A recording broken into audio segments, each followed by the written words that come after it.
যৌবন কোনো বাধা মানে না। হিমালয় পর্বত হলে আল্লাহর পর ভরসা করে ডিঙ্গে যাবে ইনশাআল্লাহ।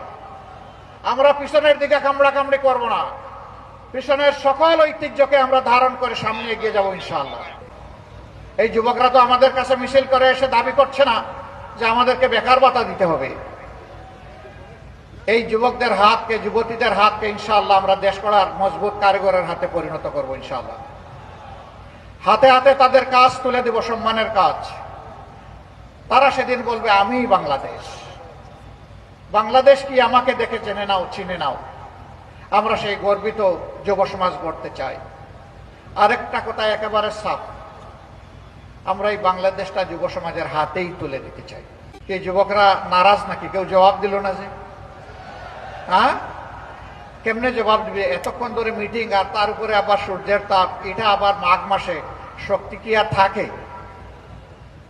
আমরা যুবকদের হাতে ইনশাআল্লাহ বাংলাদেশ তুলে দিতে চাই। এর প্রমাণ হচ্ছে যুবকদের সংগঠন আমাদের সাথে। এর প্রমাণ হচ্ছে আমাদের নির্বাচনী ক্যান্ডিডেট যাদেরকে করেছি তাদের 62% যুবক। এটাই জাতির প্রতি আমাদের বার্তা। এটি হবে তারুণ্যের বাংলাদেশ ইনশাআল্লাহ। এটি হবে যৌবনদীপ্ত বাংলাদেশ। যৌবন কোনো বাধা মানে না। হিমালয় পর্বত হলে আল্লাহর পর ভরসা করে ডিঙ্গে যাবে ইনশাআল্লাহ। আমরা পিছনের দিকে কামড়াকামড়ি করব না, পিছনের সকল ঐতিহ্যকে আমরা ধারণ করে সামনে এগিয়ে যাব ইনশাআল্লাহ। আমাদের লক্ষ্য এখন শুধু সম্মুখ পানে, আমাদের লক্ষ্য জাতিকে ঐক্যবদ্ধ করে এগিয়ে যাওয়া।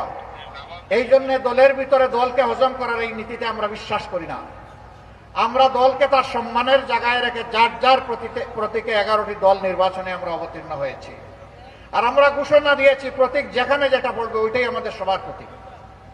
আমরা এইভাবে ঐক্যের একটা বার্তাই জাতিকে দিচ্ছি। আমরা কথা দিচ্ছি ইনশাআল্লাহ আগামীতে ঐক্যের সরকার গঠিত হবে।